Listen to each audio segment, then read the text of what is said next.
Hello YouTube, let me introduce you to copycat David Mesker. I had a 240SX, he had to get a 240SX. I had a JZX 100, he had to go to get a JZX 100. I had a BMW, you had one, he gets everything I had. And then I had a Corvette, and he had to go get my Corvette. So this, just to show you what ended up with the Adam LZ Invitational car earlier this year. David ended up getting it. Yep. Please tell me the story of you getting the car. Were you at the event? Yeah. Yeah. Tell me the story of like getting the car, being around it, why you wanted it, why you bought the thing, and then you transformed it into something absolutely rad. And then tell me how it drives and everything else. Go. So, you do this. I went to the LZ Invitational event, but I didn't get to compete, so I was just driving in it because Adam felt that I would just win the whole thing, which he's not wrong. That's not what he told me.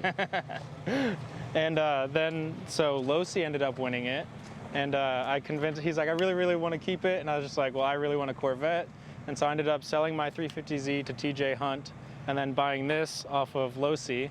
And it's a stock LS2 with long tubes and a tune, and it made 380 wheel. And then I put a 945 garage body kit on it and eBay valence, painted the headlights. And it's still on Losi's original Vet Nuts knuckles from his first Corvette ever. It's on BC coilovers. Those are the best, by the way. Yeah, those knuckles they're awesome. Are dank. They're sweet, yeah.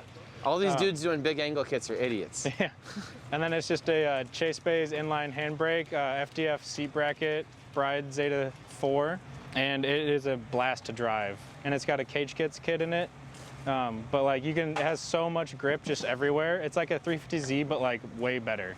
So it has probably at least like 130 more wheel horsepower, and then a ton more grip, so you can just drive up on everyone super easily and just stay right there. And then also now it's got a brand new TR6060 in it because he sold it to me with a bunk second gear. So, but he only owned it for like not even a week, so he didn't even drive it really. No, I was so busy. I think that was the time of the baby being born and all that stuff. Yeah, I had a baby and I had to sell my Corvette. How lame is that? That's like the story of every old man. So, show me around the car and tell me the specific things that you like. Like you added a lip, that's really cool. This wide body really transformed the car. And this was brand new wide body that was just coming out. Yeah, so I pre-ordered it from Danny Domenico at 945 Garage. And it's awesome. It's like 35mm fronts and then 85 rears. Do you just cut the front and back just like a 240? Yep, you just cut them like a 240, but it's all fiberglass. So you just wear a mask and then you bring out the Sawzall and just cut them out. Cool. And yeah, super simple install. Now, why did you stay with the Vet Nuts knuckles instead of doing like a big angle kit? Because they came with the car. That's the only reason? I wanted to try to I gave you coilovers and the coilovers and the angle kit and the e-brake. You know, tons of people have been trying to track me down for those knuckles and get them like, you know, jigged up or do whatever, because they work so well. No, they work super well. Yeah, I love them. Do you have different control arms or anything, or just the same control arms? I just put my stock ones on there. It still has yours lowers because they got cut out for the brakes to fit into them. But otherwise, I had to replace the uppers. But you don't have big long lowers or anything else? No, just stock, like literally all stock besides the coilovers. Okay. Let me see how much room there is in this thing for activities. Come here, Sai. Come check this out. And of course, Drift Week has the best sponsors such as BC Racing Custom Coilovers, Vape Tasia, Heatwave Visual, NK Wheels, WhatMonstersDo.com. Use the discount code EBISU. And of course, ECU Master for building the James Dean car and coming on this trip with us. Thank you, everyone. If I can fit in this thing with my hat, I'm driving it away. Oh my God. The seat's really tight. Wait, I don't know. Sit down in the seat. Oh, I fit, actually. Yeah. That was just like you got to get down in it, right? No, exactly, yeah. Oh, this Cage Kits kit is pretty good.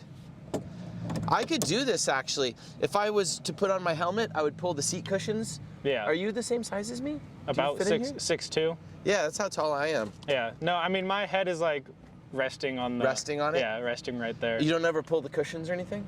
No. Okay. Oh, man, this is nice. I should have kept this car. Yeah, you should have. It's pretty sweet. Yeah, this thing is rad.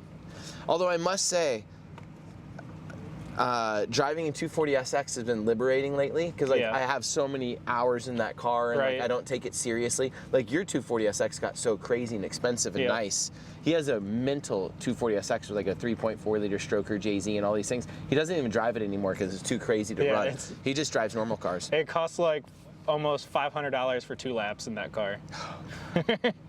How many laps are you getting on tires today? I haven't even changed, and this was like 30 laps. On 30 a set laps? of Show the tires. Are they 0.8s. 285s or 265s? 265. Oh, that's really good. So there's always people like Human and all these people are always calling us out like, I don't believe you guys get 20 or 30 or 50 laps on tires. We really do, don't we? Yeah. Yeah. Isn't it funny that these guys don't believe us? And he's like, I'm doing that on a stock G35. Right. And I'm like, oh, what you're doing? Oh, this is weird. You can't grab onto the cage to get out because of you cut the liner. Yeah, and I mean, you can't wrap your fingers around it anyways if you try to go on the backside. Oh, that's tight. That's nice. And that's the cage kits one? It's half cage kits, half Andy cage. Okay. Because the cage, I was a little too big for the cage kits. And so where were you too big? Basically just this bar and the rear hoop. So you remade this? Yeah, we remade the A-pillar bars, and then he leaned the hoop back a little bit. That's a significant portion of the entire kit you redid. Yeah. Because the A-pillar bars are like the most complicated part. Yeah, but I mean the door bars still worked and everything for it, so. Mm-hmm. Everything closes nicely. Look at this side. I don't know if you can see this if you stand over here. He kept like the nice door and everything. Bloop. See how all that interferes? You got windows that go up and down if the key's in it. Are there any big downfalls of this car? For some reason, the trunk doesn't open when it's running. That's probably a safety feature. I don't know why. Okay. But anything else? No, I mean, it came straight piped, so I put mufflers on it to make it a little quieter. Because it was like, it sounded really cool in drifting, but it was obnoxious on the street, super droney. But other than that, no. If this thing had these wide body fenders on there, I would have never sold it to you. Yeah. It looks so cool. It looks so cool with the fenders on it. Okay, so moving forward the next year or two in drifting, you think you're just gonna stick with this, or is there another like chassis that's catching your eye, like some manual transmission, A90 Supra, or like I the mean, this or a Mustang. You think the Mustang's better? Did you drive Ben Hobson's? I haven't gotten to drive it yet. Oh, you're gonna hate it if you drive it. Really? Yeah, it's still electric-y steering. Ben's I mean, just it looks cool. Ben's an animal. Okay. This drives a million times better. As of right now, this is like one of my favorite cars. Okay. Like it just works. This and a JZX 100. You think this is as good as the JZ or the JZX is 100? I mean, as good as the JZX 100 is just, I don't know. I've had so many laps in that car, and it's got a soft spot. You'd be frustrated out here on 235s, I think. Oh think about how little grip they have compared to this. No, on a 235, it would be terrible. So I would have to have it on 265s and probably a bigger turbo. I know, but then it wouldn't be the same thing, and it would break. Yeah. Okay. Well, I'm always excited. I'm seeing these people, change over. This is kind of, I don't know if this is a Drift Week specific car, but like you have gone from stripped out full comp cars like your BMW and your other one into a 350Z and then like into this. Is the progression of drifting for you to like, where's it going? Because like it's going into street cars. It's kind of just, make it more comfortable and fun, not as a headache. Because like my BMW, it was a 1J BMW, and I would break it every single time I took it out. Like every single event, I would either blow a diff out of it, blow 2 axles or 3 axles, and it was all M3 stuff too.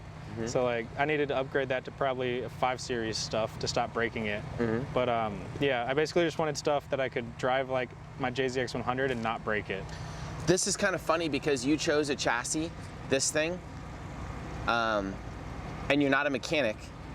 And like you see a lot of these people have like, they're going through multiple steering racks in an event because they have a big angle kit, or they're having power steering pumps. Like how many times do you see some dude with a big, or even on your JZ car, did you go through like multiple? Oh yeah, in Japan you do that. In Japan I burned through power steering racks. Yeah, I've seen you change to like 3 power steering racks in one trip before. Yeah. You don't have any problems like that with this thing? And you've been driving it quite a bit, haven't you? Not yet, I've been driving it all summer.